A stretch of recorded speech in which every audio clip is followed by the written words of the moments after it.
ሀገር ፖለቲካዊ ምጣኔ ሀብታዊና ማህበራዊ አቅሟ የዳበረና በዓለም መድረክ ተወዳዳሪ መሆን የምትችለው ዜጎቿ ጤናማና ብቁ ሲሆኑ ነው።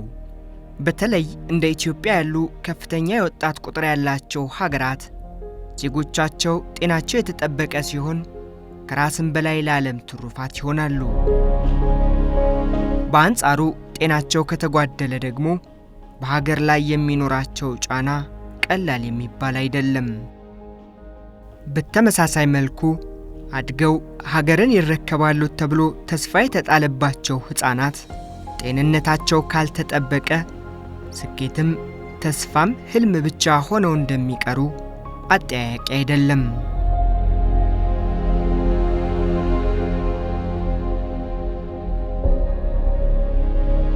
ወጣት ቃል ኪዳን ሀፍቶም ኑሯቸውን በአዲስ አበባ ጎዳና ላይ ያደረጉና ታሪካቸውን እንዲያጋሩን ከፈቀዱልን እናቶች መካከል አንዷ ናት። የአንዲት ሴት ልጅ እናት የሆነችው ቃል ኪዳን ከ10 ዓመት በፊት አንድ ምሽት ላይ ከክፍለ ሀገር አምጥተው በሰራተኝነት ከቀጠሯት አሰሪዋ ጋር ባለመስማማቷ መኖሪያዋን ለቃ እንደወጣች ነበር የልጅ እናት እንድትሆን ያስገደደ ክስተት የገጠማት። ከመደፈሬ በፊት ሰው ቤት ነበርኩ እና ከሀገር ቤት ያመጣችኝ ሴትዮ ከትምህርት ቤት ስመጣ ማታ ነበር ማለት ከትምህርት ቤት ስመጣ የደብረስና ቆሎ ሰርቀሻል፣ ትምህርት ቤት ወስደሻል አምጪ አለች። እኔ ግን ደፍተሬ እንደዚህ እጄ ነበር የወጣሁት። ከዛን እኔ ደግሞ አልወሰድኩም ስላት በቃ እንትን አለችኝ። ለባሌ አስመታሻለሁ ስትለኝ ፈራውና ወጣሁ። ማታ 2 ሰዓት ተኩል ላይ ማለት ወደ ጎዳና የወጣሁት እና በዛም ምክንያት ነው የተደፈርኩት 11 ሰዓት ሌሊት ላይ ማለት።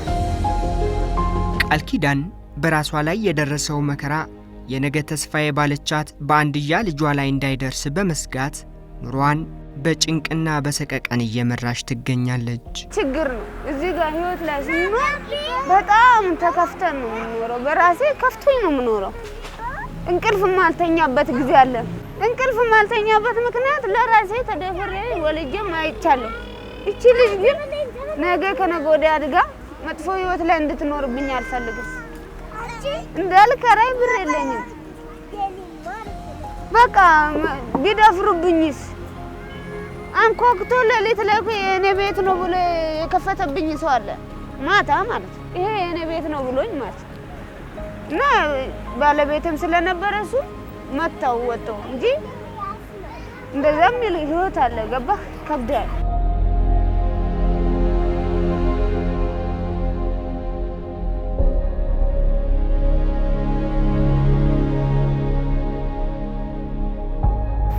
ማታ ብዙ ነገር ያጋጥማል። እንደዚህ ስንታይ ደስተኛ ሆነን ለብሰን ስንታይ ሰው እንመስላለን። ስንት ሌባውም ያስቸግራል።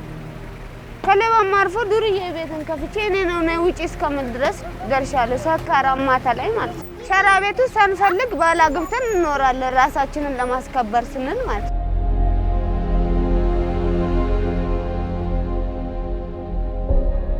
የመዲናዋን ጎዳናዎች እያሰስን በየደረስንበት ሁሉ ልጅ አቀፉ ያዘሉና የሚያጠቡ የጎዳና ተዳዳሪ እናቶችን እየተመለከትን ነው።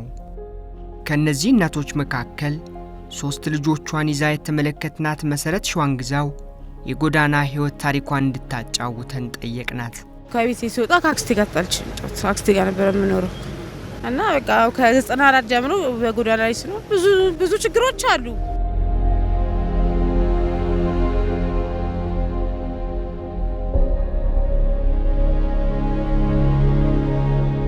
ማታም ያለው ስቃይ ያው ሴት ልጅ ነኝ አትጋፋም። ያን ወንዶች ይመጣሉ ተገደት ትደፈራለ።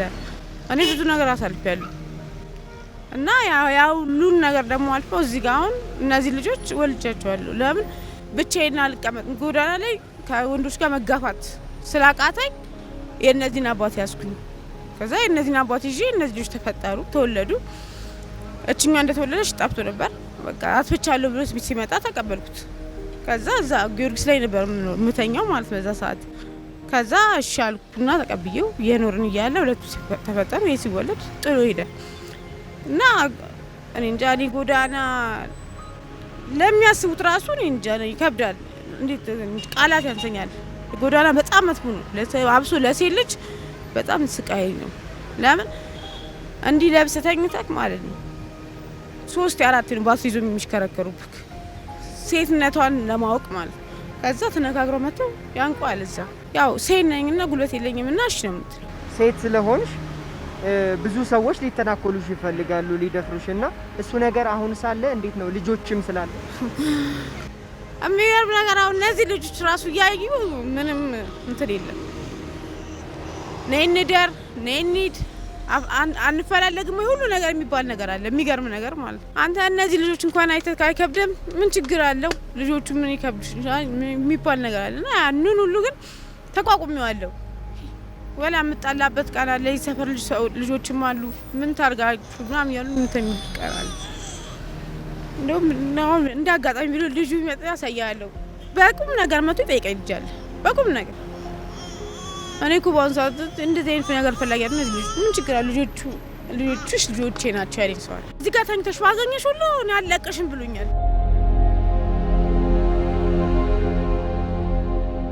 ያስገድዶ መደፈር ጥቃት ደርሶብኝ ያውቃል ያለችን መሰረት ሸዋንግዛው በጎዳና ህይወት በኤችአይቪ እንዳልያዝ የሚል ጥንቃቄ አለመኖሩ ነግራናለች።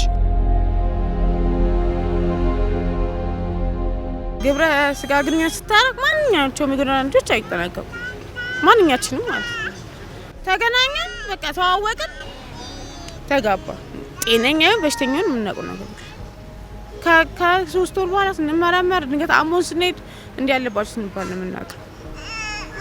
በጣም በዚህ አልተጠነቀቅንም። እኛ ጥንቁቆች አለን። በቃ ያ የእንትና ሚስት ናት እንዲባል ተከብረን እንድንኖር ዝም ብለን ነው የምንገባበት። ማንኛችንም እንደዚህ በሽታ አለብክ እንደዚህ ነክ ብለን እንትን ብለን አናውቅም። ለዛም ነው አብዛኛውን ተጋላጮች ምን ነው አሁን አብዛኞቻችን ጓደኞቼ ኤችአይቪ በሽተኞች ናቸው። ለምን ስለማንጠያየቅ እኔም በበኩሌ ሊሆን ይችላል ነበር ግን ፈጣሪ ጠብቆኝ ነው በቃ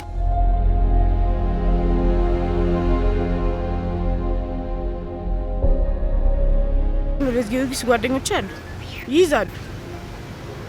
ይይዛሉ ማታ አብረው ስለሚተኛ ያ ልጅ መቶ ማንም አይነካ እቺማ ባላላት ግን ብቻ እንኳን ማን መቶ እንትን የሚለው ላስቲክ መጠለያ ሰርተን ገብቶ የሚገባ ወንድ ካለ ግን ማንም አይነካ ያን እየተባለ እኛ እየተጎዳን ነው።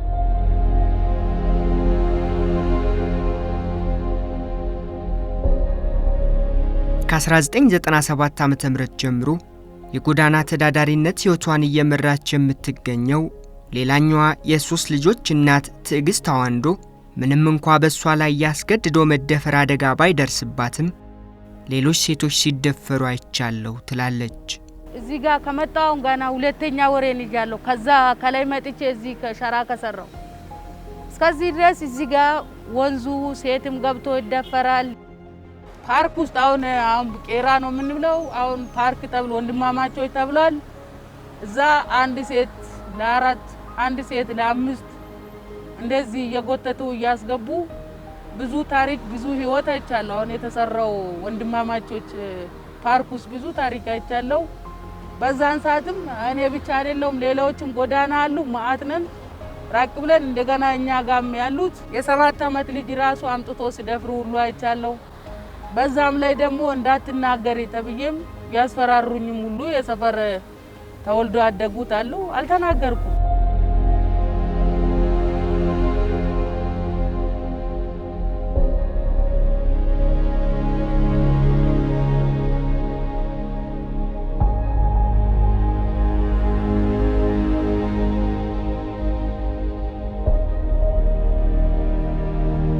አንዷ ምናቃት ናት ለ3 ሁሉ ተደፍራ አረገዘች።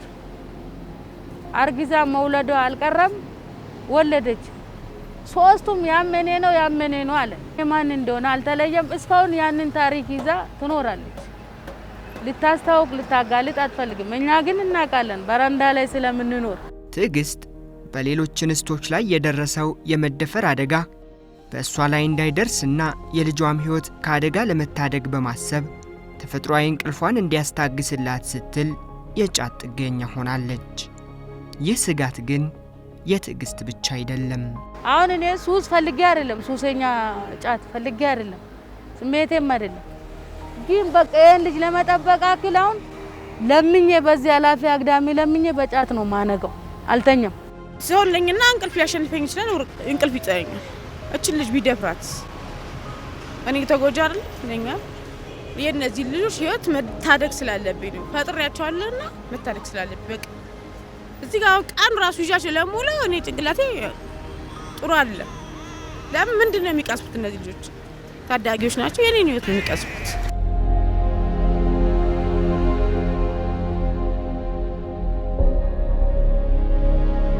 ለፕሮግራሙ ግብአት እንዲሆን በተለያዩ የመዲናዋ አካባቢዎች ተዘዋውረን ካነጋገርናቸው 5 የጎዳና ተዳዳሪ እናቶች ውስጥ ተገዳ ያልተደፈረችው አንዲት እናት ብቻ ስለመሆኗም ታዝበናል።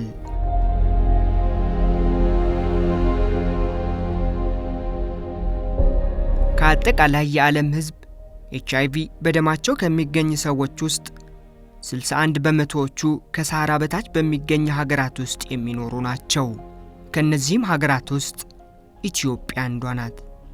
ከአጠቃላይ የሕዝብ ቁጥር ከ70 በመቶ በላይ ወጣቶች በሚኖሩባት ኢትዮጵያ ራዕይና ተልእኮዬ ሴቶችና ወጣቶች በምጣኔ ሀብት፣ በማህበራዊ፣ በፖለቲካዊና በባህል መስኮች እኩል ተጠቃሚ እንዲሆኑ ሕፃናትም መብታቸውና ደህንነታቸው የተጠበቀ እንዲሆን ማድረግ ነው የሚለው የፌዴራል የሴቶች ሕፃናትና ወጣቶች ሚኒስቴር የጎዳና ተዳዳሪ እናቶችንና ሕፃናትን ተስፋ በሚያሳጣ ሁኔታ ፊት ነስቷቸዋል።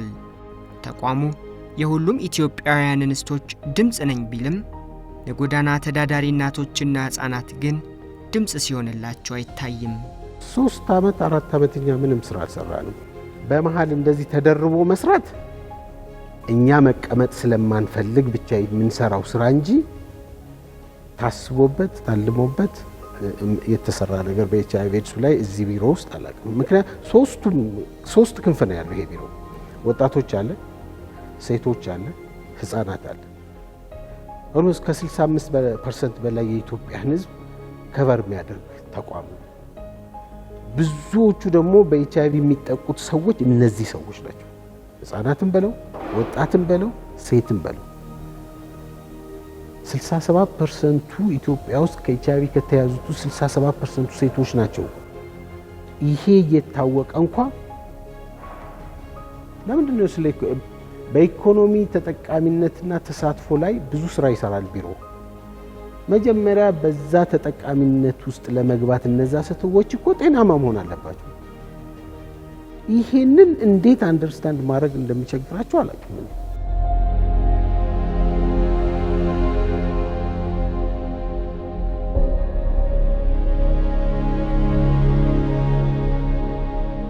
በቅርብ እንኳን ዩኒሴፍ ያወጣው መረጃ ብታይ 2017 ላይ ያወጣው በአመት እዚህ ሀገር ላይ 20,000 ሰው በኤችአይቪ ኤድስ ምክንያት ይሞታል ነው የሚለው። the same is true እንትና ጤና ጥበቃ የሚያወጣው 19,000 ሚል ነው ያወጣው። 100,000 ህፃናት በአመት ወላጅ አልባ ይሆናሉ የሚለው። በዚህ ምክንያት ስራዬን አፌክት እያደረገብኝ ነው ኤችአይቪ እና ኤችአይቪ ላይ ትኩረት ተደርጎ መሰራት አለበት ነው የሚለው። እነዛ ሁሉ ወላጅ አልባ ህፃናቶች ደግሞ እዚህ ቢሮ ላይ ያለው የህፃናት ክፍል 2 ዳይሬክቶሬቶች አሉት። እነዚህ ሁለቱም ኤችአይቪ ምንም በእነሱ ስራ ላይ የሚያመጣው ኢፌክት የለም ብለው አምነው ቁጭ ነው ያሉት። አንድ ቀን ለምነህ አረባካችሁ ብለህ አንድ መድረክ ስታዘጋጁ ህፃናትን በተመለከተ ስታወሩ እዚህ ቦታ ላይ ያስገቡንና አዌር እናድርግ። ሰው ተለምኖ የሚሰራ ነገር ስራ አይደለም።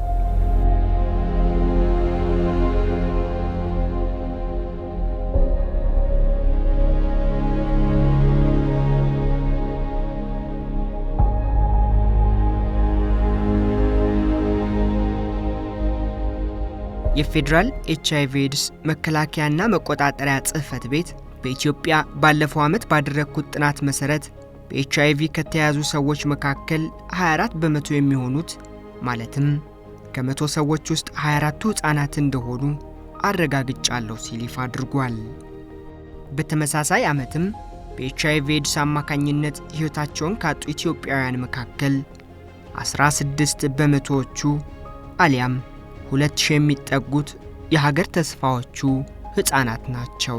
በ2020 እንደ በፈረንጆቹ አቆጣጠር በሀገራችን ወደ 11712 አካባቢ ሰዎች በኤችአይቪ ተይዘዋል። ከዚህ ከ11712 አካባቢ አዲስ ከተያዙ ሰዎች መካከል እድሜያቸው ከ0 እስከ 14 ያሉ በህፃንነት እድሜ ክልል የሚገኙት ሰዎች ቁጥር ሲታይ ወይም ፕሮፖርሽኑን ወይም ምጣኔውን በምናይበት ጊዜ 24 ከመቶ የሚያክለውን ወይም 1/4ኛውን ያህል የሚይዘው በዚህ እድሜ ክልል የሚገኙ ህፃናት ናቸው። በሌላ መልኩ ደግሞ ከእናት ወደ ልጅ ኤችአይቪ የመተላለፍ ሂደቱ ምን ይመስላል? ኤችአይቪ ፖዚቲቭ ሆኖ ከሆኑ እናቶች የሚወለዱ ህፃናት ምን ያህሎቹ ናቸው የሚያዙት ተብለው አሁንም በሚሰራበት ጊዜ ከእናት ወደ ልጅ የመተላለፍ ምጣኔው በምናይበት ጊዜ 14.9 ከመቶ ወይም 15 አካባቢ ማለት ነው። ከመቶ ህፃናት ወይም 100 ኤችአይቪ ደሟቸው የሚገኙ እናቶች ከሚወልዳቸው ህፃናት ውስጥ 15 የሚሆኑ ህፃናት ይያዛሉ ማለት ነው። ይሄ እንግዲህ ትልቅ ቁጥር ነው። ከተማ ውስጥ ብዙ ነገር ትታያለህ። ብዙ ነገር እያየን ነው። እየወለዱም ነው። ከብዙ አይነት ወንዶች ጋር ምናምን የምታየው ነገር አለ። ግን አሁን ብዙ ጊዜ ይሄ ማተርኒቲ ዴይዝ ቻይልድ ዴይዝ ምናምን የሚባለው ቁጥር በጣም የሚጨምሩት ብዙዎቹ ኢንስቲትዩሽናል ዴሊቨሪ አይጠቀሙም። ከመቶ 40% የት እንደሚወልዱ ሁሉ አይታወቅም። አሁን ኢትዮጵያ ውስጥ ትልቁ ለኤችአይቪ ትልቁ አስቸጋሪ ነገር የሚሆነው ኤንሲ ፎሎ አፕ የላቸውም። ሁለተኛ ደግሞ ኢንስቲትዩሽናል ዴሊቨሪ አይደለም የሚጠቀሙት። በዚህ ሰዓት ኤችአይቪ በቀላሉ ከእናት ወደ ልጅ የሚተላለፍበት ኤንሲ ፎሎ አፕ ካላቸው ግን እያንዳንዱ ተርም ላይ የሴትዮዋን ጤንነት ሁኔታ ቼክ ስለሚደረግ በቀላሉ ሴትዮዋ ፖዚቲቭ ብትሆንም ወደ ልጁ የመተላለፍ እድሉ ማቆም ትችላለህ። እነዚህ አሁን የምትላቸው ሰዎች ግን አንደኛ ኤንሲ ፎሎ አፕ አይኖራቸውም። ሁለተኛ ኢንስቲትዩሽናል ወይም ጤና ጣቢያ ወይም ሆስፒታል ምናምን አይደለም ሄደው የሚወልዱት። ይሄ ያውቁታል። ጤና ጥበቃም ያውቀዋል። 40% ሰው የት እንደሚወልዱ አይታወቅም ኢትዮጵያ ውስጥ። ያ ከእናት ወደ ልጅ የሚተላለፉ እንትን እየጨመረው ነው የሚሄደው።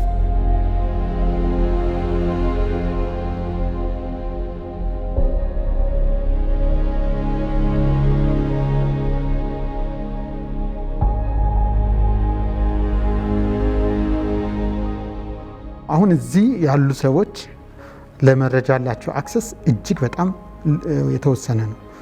መረጃ ስንል እንግዲህ በማስ ሚዲያ የምንደርሳቸው አሉ፣ በትንንሽ ቡድኖች የምንደርሳቸው መረጃዎች አሉ ኤችአይቪ። ስለዚህ እነዚህ ሰዎች ቴሌቪዥን የማየት ሬዲዮ አክሰስ የማድረግ እድላቸው አነስተኛ ነው። ውሏቸው አዳራቸው ጎዳና ነው። ስለዚህ በቂ የሆነ መረጃ ስለ ቤተሰብ ምጣኔ እንኳ በቂ መረጃ ቢኖራቸው እነዛን ሁሉ ልጆችን ይወልዳሉ ተብሎ አይታሰብም። የቤተሰብ ምጣኔ ይህን ያህል ግንዛቤ ከሌላቸው ኤችአይቪን ከመከላከል አንጻር ያላቸው እውቀትም ሆነ ያላቸው ባህሪ እጅግ ያነሰ ነው ብለን ነው የምንወስደው እና መጀመሪያውኑ እርግዝናው ሲፈጠር የመያዝ እድላቸው እጅጉን ከፍተኛ ነው። ከዛ በኋላስ ኦኬ እነሱ ተይዘዋል እንበል፣ በሚያደርጉት ከሌሎች ተደፍረውም ሊሆን ይችላሉ፣ ከአቻዎቻቸው ጋርም ሊሆን ይችላል እዛ አካባቢ ያሉት። ስለዚህ እዛ አካባቢ ያለውን የጾታዊ ግንኙነትን በጣም ስርዓቱን የጠበቀ ወይም ኤችአይቪ በማያጋልጥ ነው ብለን መውሰድ በፍጹም አንችልም። እንደዛ ከሆነ በኋላ ስለ ኤችአይቪ ከእናት ወደ ልጅ የመተላለፍ አገልግሎቶችን መረጃውን የማግኘት ሲደመር ቀጥሎ ደግሞ ወደ ጤና ተቋማት ሄደው አገልግሎቱን የማግኘት እድላቸው በጣም አነስተኛ ነው። ካላቸው ኢኮኖሚ አንጻር፣ ካላቸው የእውቀት ደረጃ፣ ከማህበረሰቡ በሚሰጣቸው ደረጃ እነዚህ ሰዎች እኮ መታወቂያ ምንም የመኖሪያ ፈቃድም ያላቸው ሰዎች አይደሉም። ጤና ተቋማት ሄደው በየትኛው ቤት ነው በየትኛው መታወቂያ ነው ጤና አገልግሎት ማግኘት የሚችሉትና ምናልባት በጎ አድራጊ ድርጅቶች፣ ግለሰቦች ወዘተ ወስዷቸው ካላሳከሟቸው ካላስተማራቸው በስተቀር እነሱዎች ለመረጃም ለአገልግሎት ተደራሽነታቸው በጣም አነስተኛ ነው።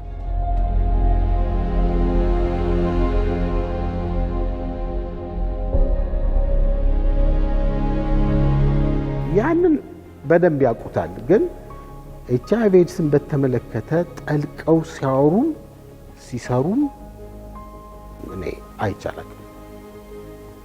እንደዚህ እንደው ብታወራቸው እንኳ ብዙ ቦታ የሚሰጠው ነገር አይደለም። ለምን እዛ ጋር እንደተቀመጠ ብቻ አይገባኝም። ለኔ ራሱ እንትን ነው እንቆቅልሽ ነው የሚሆንብኝ። ካስቀመጡ ሰው ከተቀጠረ ደሞዝ የምትበላ ከሆነ እንድትሰራ መንገዱን ማመቻቸት የሚኒስቴር መስሪያ ቤቱ ነው። እኛ ወደ ላይ ወተን እንደገና ምናልባት በአንዳንድ አጋጣሚ ስታገኝ ቻሌንጅ ታረጋቸዋለህ። ይሄ ቡድን ምንድን ነው የሚሰራው? አንድ የዓለም ኤድስን ቀን ብቻ ነው እኮ ስራ እየተሰራ ያለው። አንድ የዓለም ኤድስ ቀን ያንንም በስንት እንትን ነው የሚሰራ። አሁን የዘንድሮ ሲከበር ከጸረ ሙስና ጋር ተቀላቅሎ እንዲሰራ ለብቻው እንዳይሰራ ተብሎ ከጸረ ሙስና እንትን ጋር የተሰጠን ሰዓት በጣም ትንሽ ስለነበረ ኢቭን አድሬስ ማድረግ አልቻልንም። በዛ ምክንያት እንትን ይደረጋል። እንዲህ አይነት በጣም ብዙ ቦታ የማይሰጠው ነገር የለም። ኤችአይቪ ኤድስ የሚባል ነገር መስማት ጭራሽ አይፈልጉም። ያለም መስሎ አይታያቸውም። አንዳንዶቹ ደግሞ ለማን ነው እዚህ ሴቶች እንትን ውስጥ አምጥቶ ያስቀመጠው ይሄን ቡድን የሚሉ ሰዎች ይሄ መካከለኛ አመራር ነው የሚባሉ አሉ። ማት ሰዎች ጉዳያቸው አለ።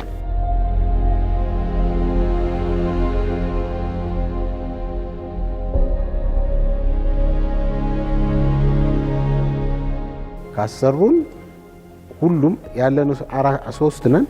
ሶስታችንም በዚህ በኤችአይቪ ኤድስ ላይ ብዙ አመት የሰራን ሰዎች ነው። እኔ 15 ምናምን አመት የሰራሁት በኤችአይቪ ኤድስ እና በኤስአርኤች ላይ ነው። ግን አምጥተው አስቀመጡ። ምንም ነገር የለም። መስራት አልቻለም። አንዱ ጤና መኮንን ነው የቡድን መሪው ማስተርስ ያለው ሰውዬ ብዙ አመት በኤችአይቪ ኤድስ ላይ የሰራ ሰው ነው። ሁላችንም ጥሩ እንትን ያለንን ግን ኦፖርቹኒቲው ስለሌለ ዝም ብለን ቁጭ ብለን እንትን እናደርጋለን።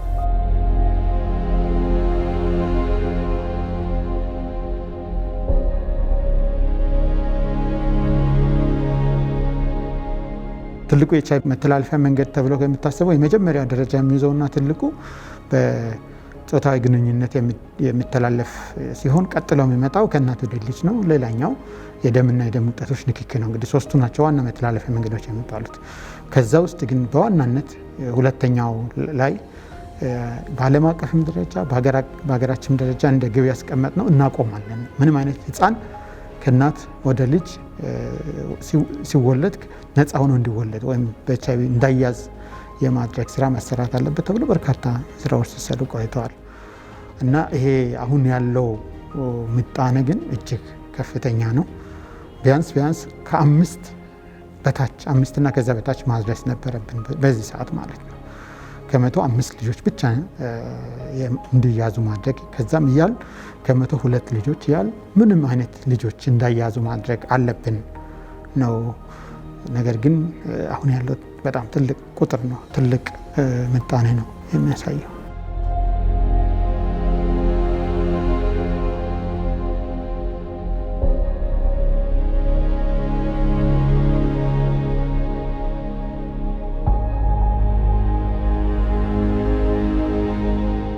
በዓለም አቀፍ ግብ መሰረት ከ9 ዓመታት በኋላ እንደ አውሮፓውያን አቆጣጠር እስከ 2030 ከኤችአይቪ ኤድስ ነፃ ትውልድ ለመፍጠር እየሰራሁ ነው የምትለው ኢትዮጵያ ይህ አካሄድ ግቧን እንዳታሳካ እንቅፋት እየሆነባት ነው። ከኤድስ ነፃ የሆነችን ኢትዮጵያ በ2030 እናያለን። አሁን ከዛ አንጻር የእኛ ግስጋሴ ምን ይመስላል የሚለው ነገር የተወሰነ ነገር መቃኘት ያስፈልጋል። እንግዲህ አዲስ የሚያዙ ሰዎች እንዳያዙ ማድረግ ነው አንዱ። ከኤድስ ነፃ የሆነ ሀገር ለማየት ሰዎቹ በአዲስ መልክ እንዳያዙ ማድረግ መቻል አለብን። በኤድስ ምክንያት የሚከሰት ሞትን በጣም እጅጉ መቀነስ መቻል አለብን። ከዛ አንጻር ምን ያህል እየተንቀሳቀስን ነው? በሂደት ጥሩ ነው። ዘገምተኛ ብንሆንም ለምሳሌ በ2020 መድረስ የሚገባን ደረጃ እንደ ዓለም አቀፍም አልደረስንም። የተወሰነ ነገር ይቀረናል። ለምሳሌ የመጀመሪያውን 90 ኤች አይ ቪ ተመርምረው ማወቅ አለባቸው ብለን ካሰብነው አንጻር ተደራሽ አላደረግንም። እሱ አንዱ ክፍተት ነው። እሱን ፈልገን ስናገኛቸውና የጸረ ኤች አይ ቪ ሕክምና ሲጀምሩ ነው እንግዲህ አንዱ ኤች አይ ቪ እንዳይተላለፍ ከማድረግ አንጻር ከፍተኛ ሚና ያለውና እሱ አለ። አሁንም ወደ 11712 ሰዎች እየተያዙ ነው ብለናል። ከ12600 በላይ የሚሆኑ ሰዎች አሁንም በየአመቱ እየሞቱ ነው። እዚህ በሚሆንበት ጊዜ አዳጋች ነው። ብዙ ስራ መስራት ያስፈልጋል። ለዛ እንግዲህ ሁሉም የየራሱ ሚና ሲጫወት ነው። ምክንያቱም አንድ ሴክተር ብቻውን ይሄን ምላሽ መስጠት አይችልም። በእርግጠኝነት መናገር የሚችለው ማለት ነው። ከአመራሩ አንስቶ እያንዳንዱ ሴክተር ላይ ያለው የራሱ ሚና የራሱን ጠጠር መጣል ሲችል ማሳካት እንችላለን። አሁንም ባለንበት አካሄድ እንዲሁ በዘፈቀደ የምንሆን ከሆነ አስቸጋሪ ነው።